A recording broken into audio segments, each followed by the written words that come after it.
सतीश पांडे।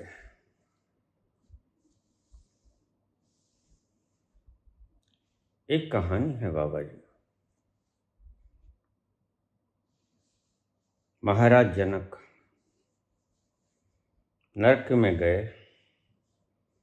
नरक की फेरी लगाई और सारा नरक खाली हो गया।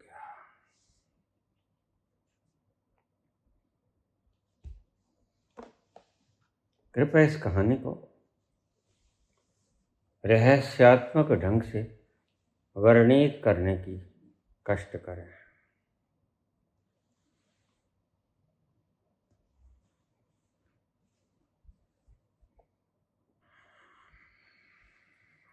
आइए इस कहानी को हम बुनियाद से उठाएं। महाराजा जनक नरक में गए और सारा नरक खाली हो गया।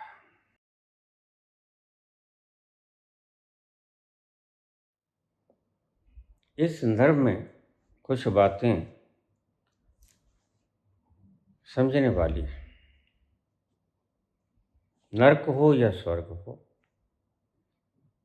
सतलोक हो या सचखंड हो, ये कोई भौगोलिक स्थान नहीं है।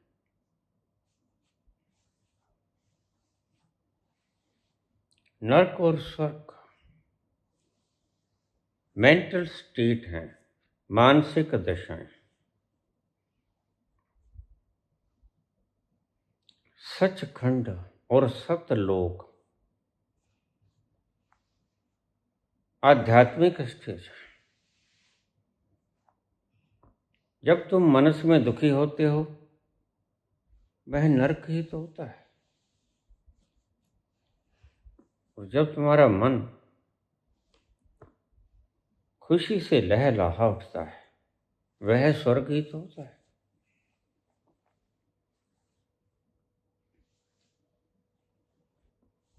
और जब न सुख होता है न दुख होता है, तुम दोनों के पार होते हो।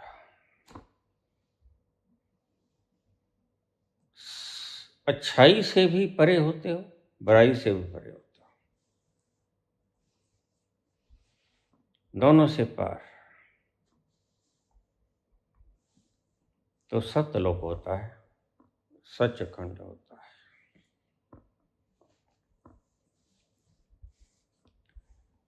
जैसे ब्राह्मणों ने नरक और स्वर्ग का निर्माण किया, वैसे ही तुम्हारे पाखंडी गुरुओं ने सतलोक और सचखंड का निर्माण किया।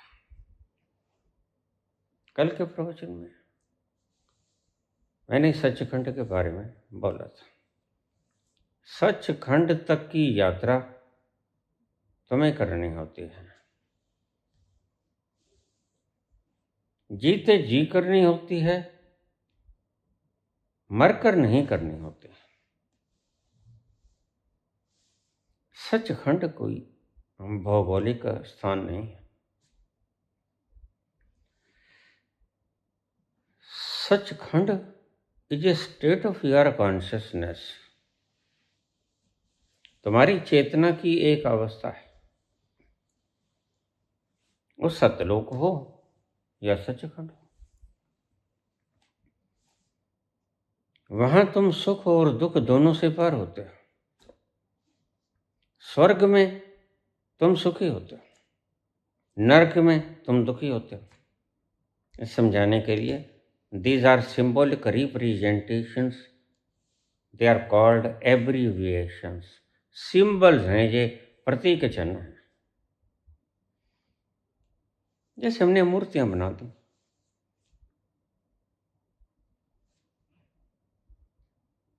ध्यान रखना, शब्दों से ज्यादा प्रतीक चिरस्थायी होते हैं।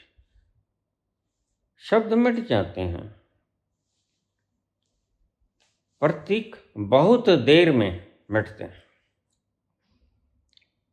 इसलिए सनातन ने प्रतीकों का निर्माण किया, मूर्तियों का निर्माण किया। वैसे तो भाषा भी एक प्रतीक है।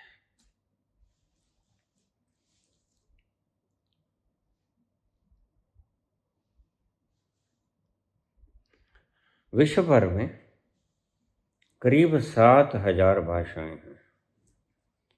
7,000 भाषाएं। सबसे ज़्यादा बोलने वाली भाषा है अंग्रेजी, जिसे 1.4 अरब लोग बोलते हैं। कुल आबादी 8 अरब की है।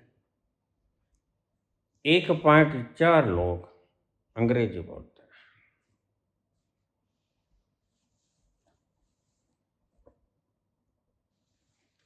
दूसरी भाषा है चीनी।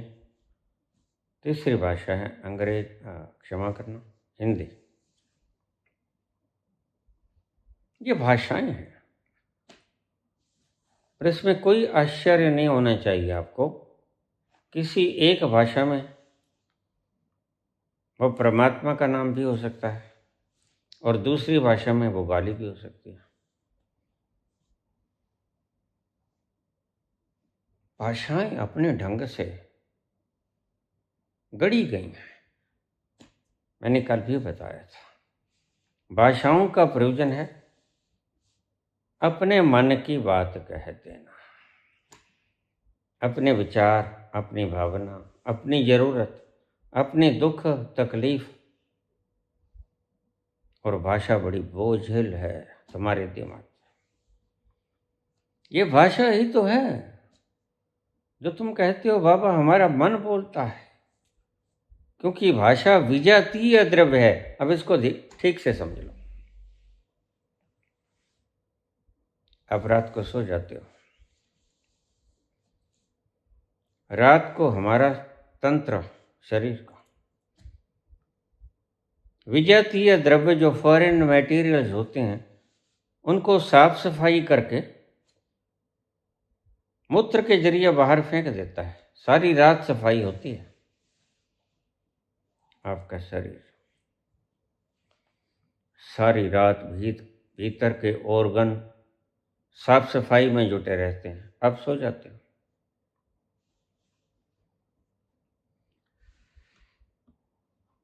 और वह सुबह मूत्र मार्ग से निकल जाती है।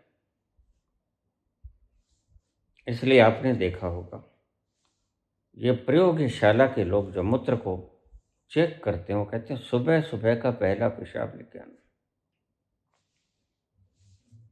मतलब उसमें सारा गंध अंड बंड सब उसमें होगा और वही आप पी जाते हो सुबह। मोरारजी देसाई का सुबह सुबह का ये पेय पदार्थ। और फिर मुझे लोग कहते थे कि मोरारजी देसाई मूत्र पीते थे 100 साल जिए। यही तो तकलीफ है तुम्हें। अगर मूत्र ना पीते तो 125 साल जीते।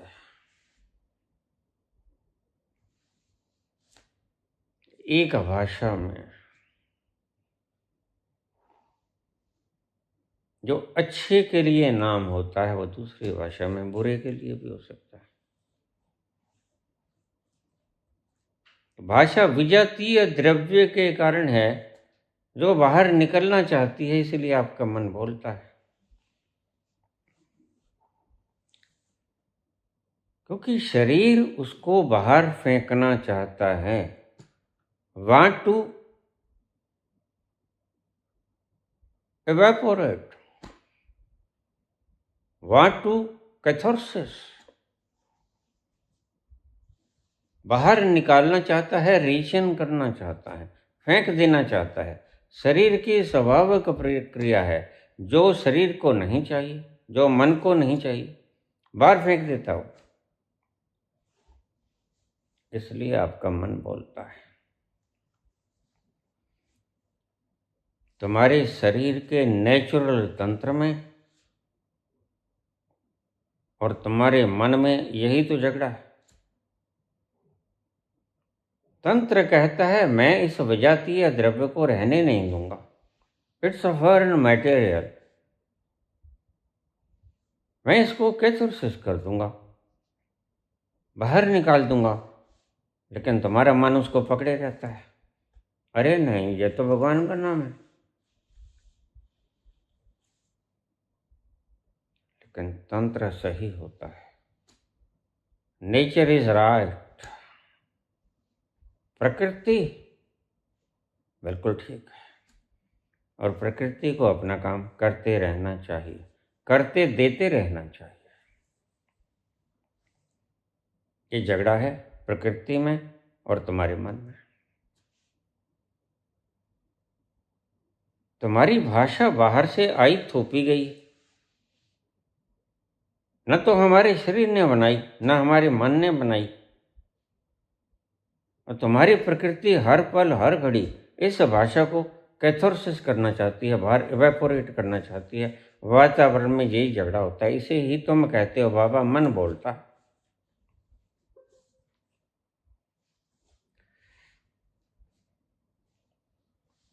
फिर आप पूछते हो बाबा इंतजाम क्या है? हर वक्त बोलता रहता है। भीतर की प्रकृति फॉरेन मटेरियल्स को, विजातीय द्रव्यों को हर वक्त बाहर धकेलने में लगी रहती है। और शब्द तुम जकड़ लेते हो, पकड़ लेते हो कि भूल जाएंगे, फिर क्या लिखेंगे एग्जामिनेशन में। यही दुविधा है, ये झगड़ा होता ही रहता है। और तुम इसी से त्रस्त हो। मन से त्रस्त हुए हुए लोग ये जितने आत्महत्या करते हैं, इसी झगड़े के कारण करते हैं। आज आत्महत्या का तुम्हें मैंने आंतरिक कारण बता दिया। प्रकृति चाहती है बाहर से थोपी हुई प्रत्येक चीज को बाहर फेंक देना। कोई काम नहीं है भाई तुम्हारा यहां, नो नीड, जाइए बाहर।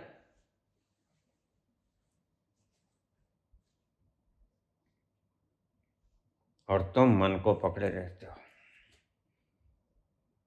तुम कहते हो नहीं भाई, तुम्हें पता भी नहीं होता कि प्रकृति इसको बाहर फेंक रही है, फेंकना चाहती है।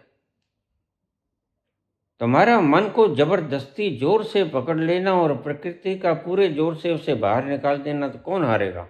तुम हारोगे। इसलिए मैं कहता हूं नींद बड़ी जरूरी है। अब समझिए इस साइंस को। नींद में प्रत्येक विजातीय द्रव्य प्रकृति बाहर एक्सक्रीट करती है। तो शरीर के भी विजातीय द्रव्य फॉरेन मटेरियल्स और मन के, और मन में शब्द पड़े।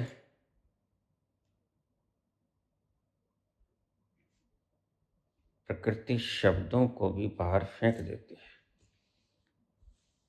तुम्हें पता भी नहीं चलता, सारी रात तुम्हारे इकट्ठे किए गए फालतू आलतू के झगड़े, इकट्ठे किए गए शब्द सब बाहर फेंक देती है प्रकृति। इसीलिए है तो तुम सुबह तरोताजा महसूस करते हो। दिन में तुम बेड़ियों से जकड़े जकड़े से, मरे मरे से किसी भार के तले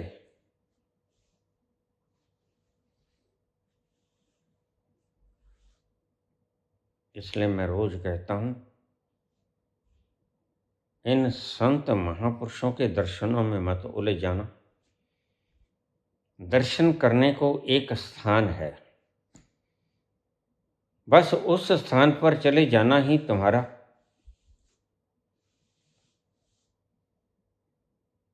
टारगेट है, एम है, लक्ष्य है। और वहां जाकर तुम पाओगे संसार में सब कुछ देखा, संसार में सब भोगा, सब चखा,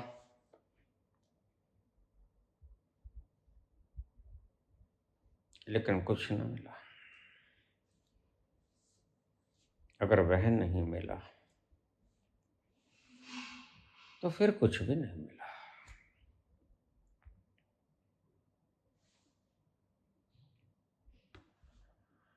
इन मूर्तियों के, इन तीर्थों के बहता पानी है। मूर्तियां कभी किसी पर्वत पर थी, उखाड़ी गई, तराशी गई, और तुमने तो देखी नहीं, मैंने देखी मूर्तियां बनती। मूर्तियां बनाने वाले कारीगर के मुंह में पान होता है। मूर्ति को छेनी हथौड़ी से वो काटता पीटता है, नए नए नक्शा बनाता है, और जब मुंह भर जाता है पीक से तो वहीं पे उसके ऊपर ही थूक देता है, जैसे आप कल को पूजोगे। और मन में ये भ्रम उत्पन्न करोगे कि इसमें पंडित जी ने प्राण प्रतिष्ठा कर दी है। प्राण प्रतिष्ठा पत्थर में कभी नहीं होती।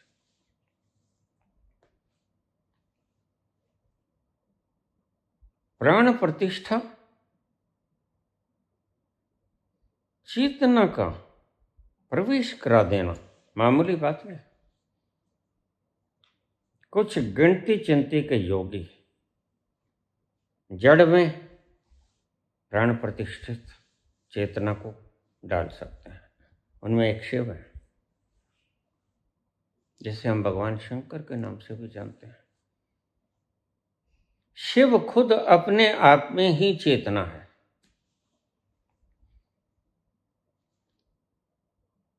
वह पत्थर में चला जाए, वह माटी में चला जाए, वह धातु में चला जाए तो चेतन हो जाती है। लेकिन हमने आज सब नकली बना दिया है। आज सब नकली है। विद्वत्ता नकली है, ज्ञान नकली है। तुम्हारे भगवान नकली हैं, तुम्हारे तीर्थ नकली हैं। भगवान तो भीतर है, तीर्थ भी तुम्हारे भीतर है। तीर्थ नावा जे तिस पावे। उसकी इच्छा हो तो मैं अपने भीतर जाके उस तीर्थ में स्नान करूंगा, लेकिन तुम तो बाहर जाके हज कराते हो, तुम तो बाहर जाके गंगा सागर कराते हो, उसे तीर्थ कहते हो। ये सब तुमने बनाई, भाषा तुमने बनाई, तीर्थ तुमने बनाई, मूर्तियां तुमने बनाई, और मैंने कहा पीक अगरा देते हैं मुक्त। फिर धो संवार की अच्छी तरह, फिर वो तुम्हारे मंदिरों में सजा देते हैं, और पंडित जी झूठी मूठी प्राण प्रतिष्ठा करते हैं। मैंने कहा प्राण प्रतिष्ठा करने वाले कुछ गिने चुने लोग संसार में, उनमें से एक शिव है, जिसने पार्वती को विज्ञान भैरव तंत्र के 112 सूत्र दिए। शिव खुद ही चेतन स्वरूप है।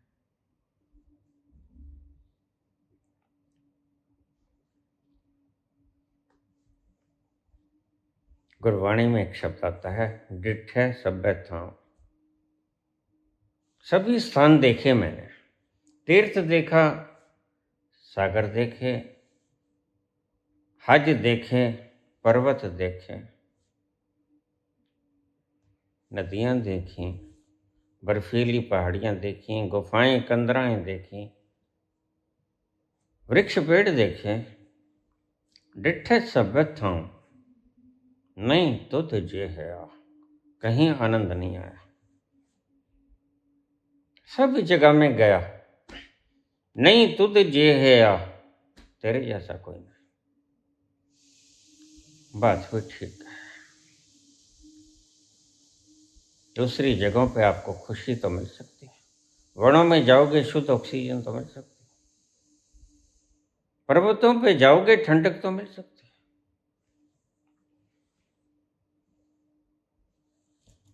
लेकिन गुरवाणी कहती है कि आनंद नहीं तुझ जे है आ, आनंद तो अपने भीतर जाके मिलेगा। एक ही स्थान है आनंद को पाने का, और वह है तुम्हारे भीतर। तो वृंदावन जाओ, तुम हरिद्वार जाओ, ऋषिकेश जाओ,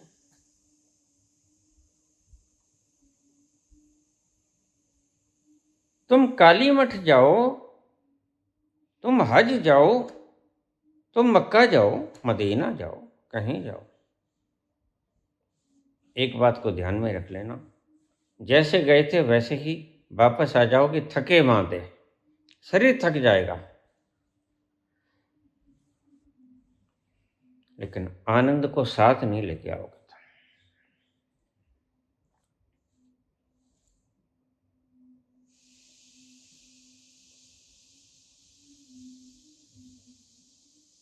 वहां जाकर जहां दुख ना सही सुख कर ले जाए, एक स्थान ऐसा है तुम्हारे भीतर जहां जाकर तुम्हारे सारे दुखड़े नष्ट हो जाते हैं, सुख कर ले जाओ, और सुख तुम्हारे पास आ जाता है। वो स्थान कहाँ है? बाहर कहीं, वो स्थान तुम्हारे भीतर है।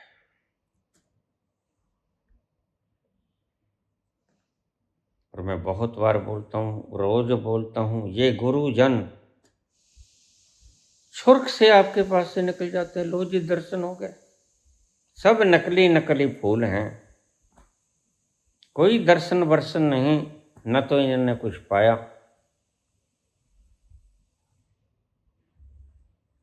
एक राधा स्वामी व्यक्ति मेरे पास आ गया,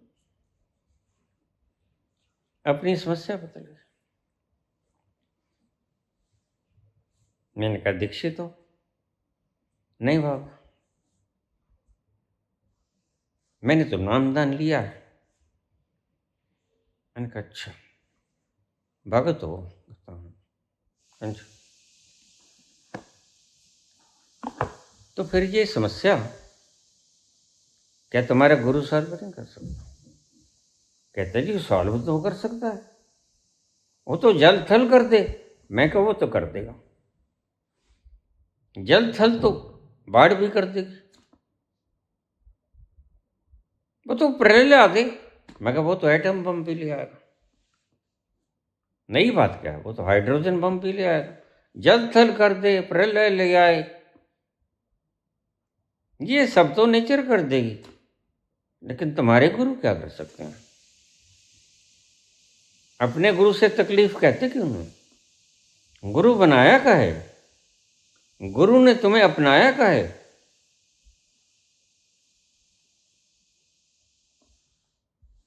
कहता बाबा वो तो बात ही नहीं करते, मिलते नहीं। मैंने कहा फिर अगर डॉक्टर रात को पेट में दर्द हो रहा है और तुमने कोई फैमिली डॉक्टर कर लिया, तो कैसे पुकारोगे? अपने फैमिली डॉक्टर को ही फोन करोगे। और तुम कहते हो कि वो तो मिलते नहीं, तो फिर क्या करना पड़ता है? बाबा चिट्ठी लिखनी पड़ती है। अच्छा, फिर चिट्ठी? आजकल व्हाट्सएप का जमाना है, फोन का जमाना है, जरा डायल घुमाओ और सीधा लग जाता है। और अपनी तकलीफ बता दो। नहीं, कहता वो इसे बक बक में पढ़ते नहीं। तो मैंने कहा बक बक करने के लिए मैं ही रखा हूँ क्या?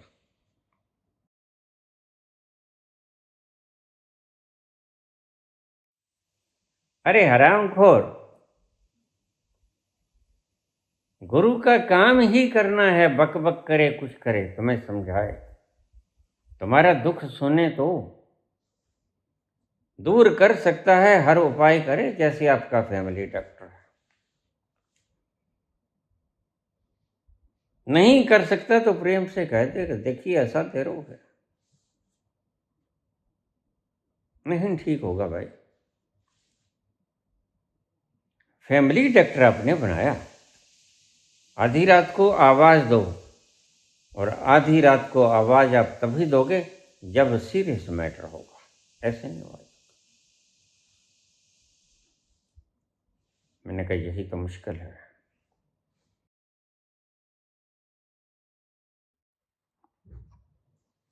तुम कहते हो दीक्षा दो बाबा। अभी आज एक पुत्री का मैसेज आया, शिवानी, हम लोगों को चाहते हैं वो आपके पीछे लग्गू हो जाएं, तो हम समझाने की चेष्टा करते हैं, लेकिन वो मानते ही नहीं।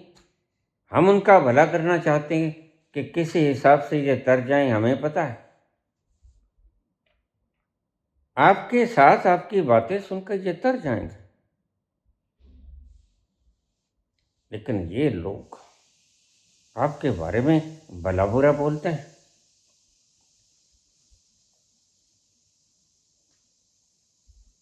हम तो उनका भला चाहते हैं, लेकिन वो लोग आपके बारे में भला बुरा बोलते हैं।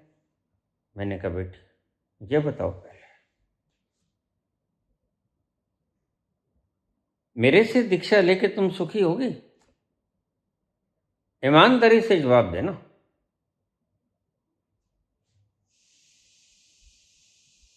कहती, पूरी सुखी नहीं। मैंने कहा, फिर जब तुम पूरी सुखी हो जाओ ना, तब बात करना उससे। अभी अधूरे अधूरे कोई पता नहीं। अभी तुम खुद तो बदल लो, ये मन की चालबाजियां।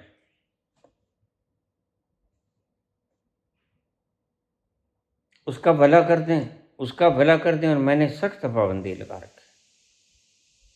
जीवन में हजारों वीडियोस बोली, कभी मैंने कहा मुझको फॉलो करो, बल्कि ये कहा मुझको फॉलो मत करना, अंधे होकर फॉलो मत करना। सुनिए, सिर्फ सुनिए, सुनिए, दुख पाप का नाश। अगर सुनने से तुम्हारे दुख दूर होते हैं, भ्रांतियां दूर होती हैं, तुम्हारे कष्ट क्लेश कट जाते हैं, तो फिर आगे कदम दूसरा। फिर करिए, क्रिया योग करिए, ध्यान करिए, फिर प्रवचन सुनिए, उस परमात्मा की वाणी को श्रवण कीजिए। अगर अभी तुम्हारा ही कल्याण नहीं हुआ, क्यों दूसरों को घसीट रही हो? और फिर अगर ले भी आओगे, अगला रजामंद हो गया, ठीक है चलो बाबा के पास, यहां स्वीकृत हो जाएगा। बा मुश्किल तुम कितनी देर में स्वीकृत हो? 5-5 साल से लोगों ने रजिस्ट्रेशन करवा रखा है, आज मैंने दीक्षा। तुम आगे तो देखो, न खुदा ही मिला न वसाली सनम, इसको जिस राह पे चलता है चलने दो। ये भी एक तरीका है पहुंचने का, इसलिए मैं ज्यादा मुशक्कत नहीं करता। तुम्हारे भरम तोड़ने के भी बस बात कह देता हूं, टूट जाए तो टूट जाए। भटकना भी एक राह है।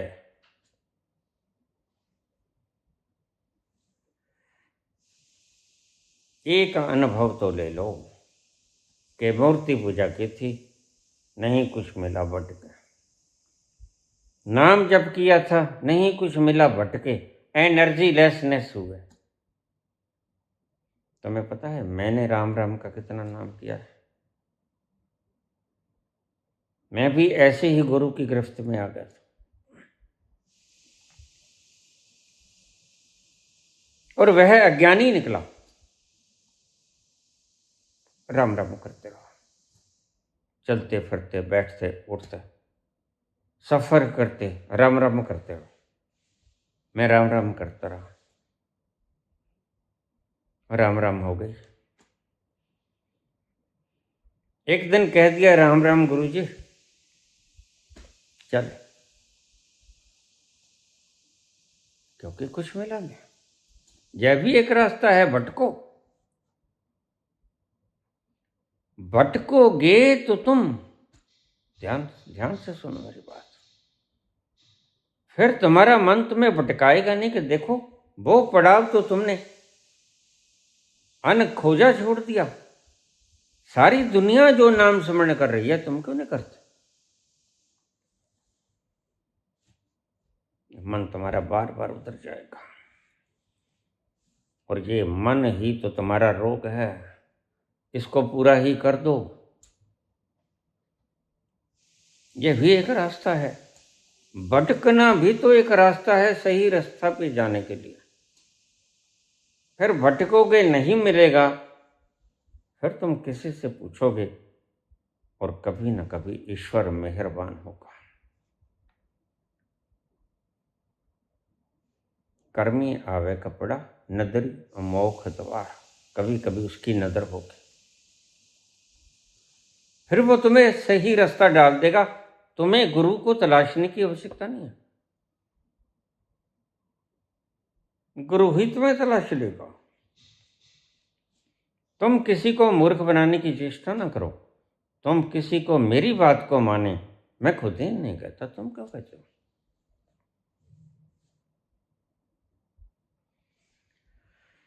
किसी को सब्सक्राइब करने के लिए ना कहो। ये गायत्री वगैरह मंत्र, ये तो देखिए मंत्र हैं, इनकी बात अलग है, लेकिन जो ईश्वर का रास्ता है वो इससे बिल्कुल विपरीत है। ना सब्सक्राइब करने के लिए कहो, ना मुझे सुनने के लिए कहो, ना मेरी बातों पर तवज्जो देने के लिए कहो, ना अनुकरण करने के लिए कहो। बस तुम अपना ही सुधार लो, काफी है। ये काफी नहीं है क्या? और ध्यान रखना, जिस दिन तुम सुधर गए उस दिन इशारा मेरी तरफ करना बंद कर दोगे। यही मैं चाहता हूं, तुम्हारा खुद का दिया कब जल जाए। ये मेरा ऋण है तुम्हारे ऊपर, उस दिन उतर जाएगा जिस दिन तुम मेरी तरफ इशारा ना करके खुद ही बताना शुरू कर दो, और अनुभव से बताना शुरू कर दो, गपोड़ शंखों से बताना शुरू मत कर दो। उस ठंडी छाव में जब बैठ के शीतल जल तुमने पी लिया, तुम्हारा शुष्क गला तर हो गया। उस घड़ी बोलना, दूसरे को बतलाना, उससे पहले मेरे पास भीड़ मत करना। मैं भीड़ का आदी नहीं, मैं कोई राजनीतिक पार्टी थोड़े बुलाई। मुझे मुमुक्षु चाहिए, प्यासियों की भीड़ चाहिए। तुम जबरदस्ती किसी में प्यास पैदा नहीं कर सकते, और करना भी मत, यह एक पाप होगा। किसी को मत कहना ये मन की तरकीबें हैं अपने आप को ना बदलने की, और मैं कहता हूं किसी को मत बदलो, खुद बदलो। अभी आज 5-4 और सवाल आए। बाबा घर में बड़ा क्लेश, शायद आपकी वीडियो 2-4 दिन ना सुन सकूं, क्षमा करना। आप घर के माहौल को ठीक कर दो, घर का माहौल तो तुम्हें ठीक कर लो। फार्मूला तुम्हें बता दिया गया है, टकराव होता है दो चीजों के खटकने से। अगर वो अभी मूर्ख है तो तुम सियाने हो जाओ। वो किसी बात पर अड़ा है, अवश्य ही यह जो क्लेश हुआ ना घर में, सभी सुन लें इस बात को। तुम भी अपनी जगह पे अड़े हुए हो, तुमने भी अपनी धोन में किल्ला फंसा लिया है, स्टेनलेस स्टील का। इस किले को निकाल के फेंक दो, गर्दन झुक जाए।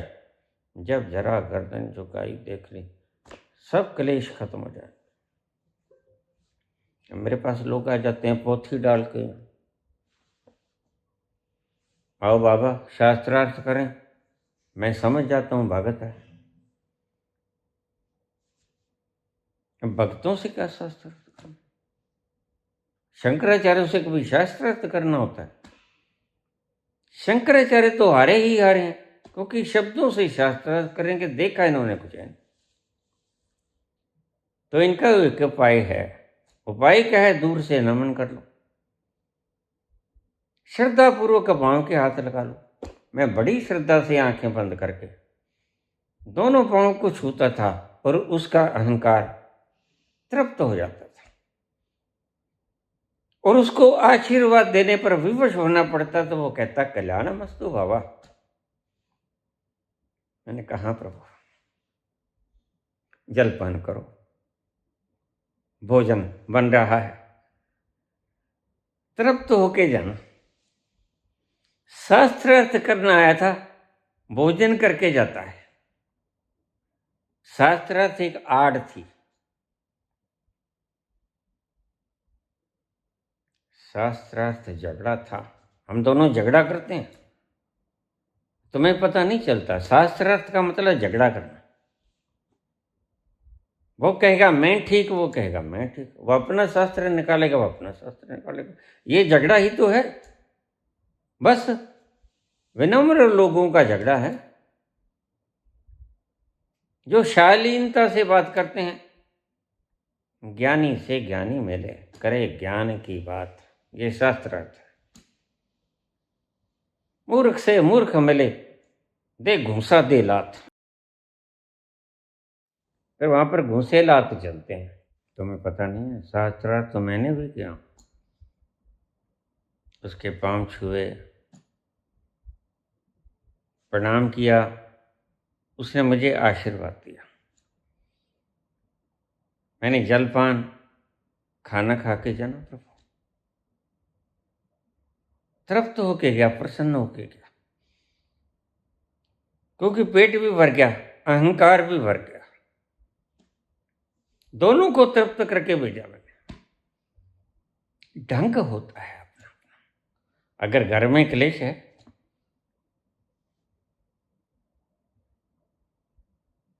तो भगवान तक, ईश्वर तक पहुंचने की बातों में अड़चन क्या है सुनने में? तुम्हारे ही हाथ में है सब कुछ। उसके हाथ की कठपुतली बन जाओ, सरेंडर परफॉर्म, जैसा वो कहता है वैसे हो जाओ। रोज आते हैं ऐसे मैसेज, आज आया कि मेरे पिता के साथ मेरी जरा भी नहीं बनती। मैंने कहा फिर तुम बना लो ना। जो समझदार होता है वो बनाता है, जो मूर्ख होता है वो बिगाड़ता है। अब देखो, समझदार तुम हो, वो चाहे उम्र में बड़ा, लेकिन मूर्खों के साथ समझदार समझौता कर लेते हैं। ये जानते हुए भी कि ये मूर्ख हैं, लड़ाई नहीं करते। मूर्खों से कभी झगड़ा करना होता है, अंधभक्तों से, मूर्खों से, पागलों से। हाँ, झगड़ा करोगे, ईंट मारेगा उठा के, बोहरा फोड़ देगा। तो आज के प्रवचन में अब तक का मोरल, प्रकृति सभी विजातीय द्रव्यों को बाहर निकालती है। तुम्हारा मन बोलता है, इसका मतलब मन विजातीय द्रव्य है, शब्द विजातीय द्रव्य हैं, फॉरेन मटेरियल्स हैं, भीतर समा नहीं सकते। प्रकृति इनको बाहर धकेलने की चेष्टा करती है, तुम सहजे सहजे इनको छोड़ दो, अन्यथा फिर दुख झेलने की।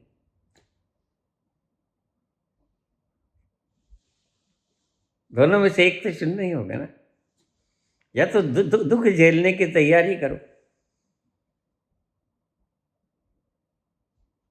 प्रकृति लड़ती है, जैसे तुम्हें पता नहीं, हमारी टॉन्सिल्स है ना, तुम्हें तो पता भी नहीं चलता।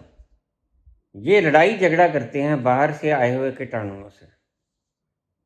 ये हमारे सुरक्षा गार्ड हैं, सिक्योरिटी गार्ड।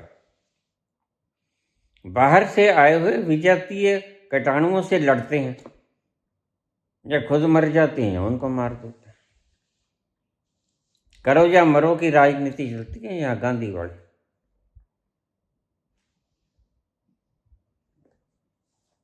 कितना ही अहिंसक व्यक्ति हो, लेकिन एक बात समझ लेना, अहिंसा ही सब कुछ नहीं होती।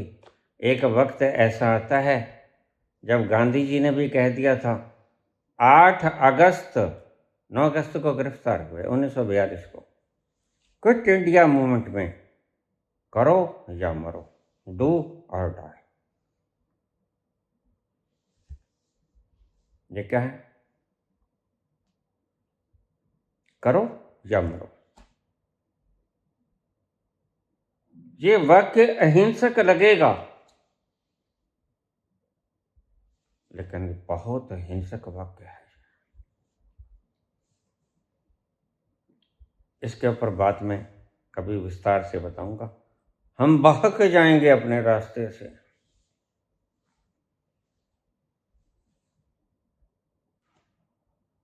अगर घरों में झगड़े हैं तो स्वाभाविक है, प्रत्येक घर में झगड़ा होना चाहिए, अवश्य। आंधी तूफान चलते हैं तो पत्तों पर जमी हुई धूल छंट जाती है, ऊपर से बारिश, तरोताजा हो जाते हैं, नहा लेते हैं पत्ते। लेकिन अगर घरों में झगड़े हैं तो मैंने तुम्हें एक बड़ा सरल रास्ता बताया।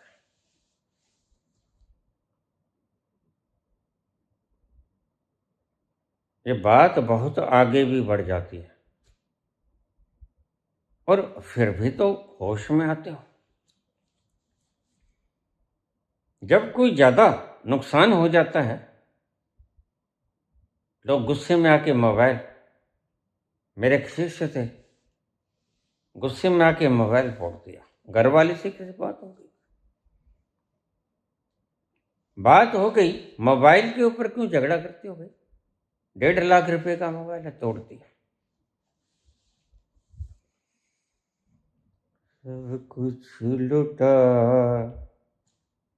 कि होश में आए तो क्या हुआ, सब कुछ लुटा के होश में आए तो क्या हुआ, दिन में अगर चिराग जलाए तो क्या हुआ,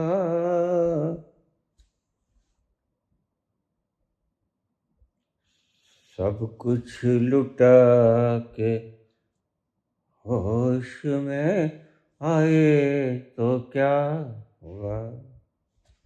लुट पट जाते हो सब कुछ, भारी नुकसान हो जाता है, फिर होश में आते हैं। रंग लाती है हिया पत्थर पे घिस जाने के बाद, होश में आता है बंदा ठोकरें खाने के बाद। फिर भी तो रास्तों पे आओगे। अभी आ जाओ, शांति शांति से आ जाओ। ये कचरा बाहर ऊपर छत पे जाओ, निकाल दो। बड़ा आसान रास्ता है, कैथारसिस कर दो। ये क्रोध तुम्हारे भीतर है, ये कैंसराइटिस का मवाद है, ये फोड़ा चस चस करता है, जो क्रोध जिसे तुम कहते हो। थोड़ा क्रिया योग करो 5-4 मिनट, इस कचड़े को बाहर निकाल दो और फिर देखना जाकर तुम्हारा फैसला बदल जाएगा, तुम्हारा व्यवहार बदल जाएगा। तुम झुको। और ऐसा नहीं छोड़ता, इधर तुम भी खींचे हो, इधर वह भी खींचे है, पूरे जोर से तुम खींचे हो, यही तनाव होता है। तो तुम क्या करो, अपनी ओर का रास्ता छोड़ दो।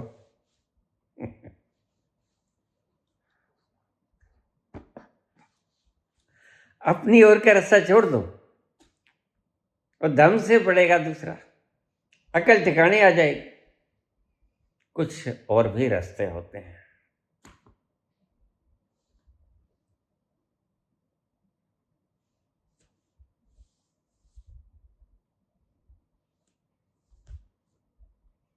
सिर्फ एक झगड़ा ही रास्ता नहीं होता, राहतें और भी हैं वसल की राहत के सिवा। और भी दुख हैं जमाने में मोहब्बत के सिवा, और भी तो काम करना है भाई। झगड़ों में कब तक उलझे रहोगे?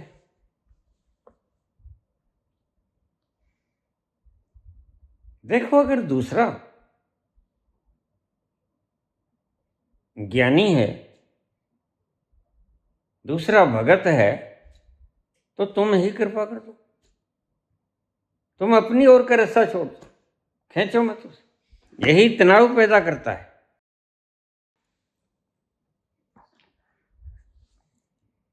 तो मैं आसान सा रास्ता बता दूं,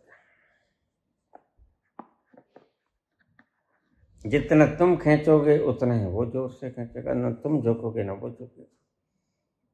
इसलिए तुम झुको मत, तुम रस्सा ही छोड़ो। अल माई सांभ को जिया तियां कर चलियां सरदारी।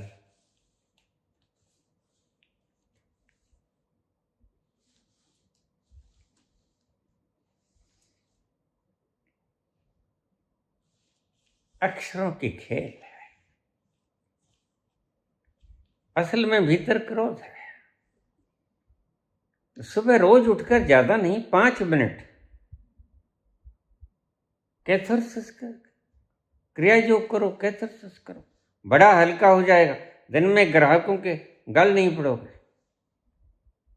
ऑफिस में जो ग्राहक आते हैं उनसे धूर्त व्यवहार नहीं करोगे, प्रेम से बोलोगे और सभी तुम्हारी प्रशंसा करेंगे।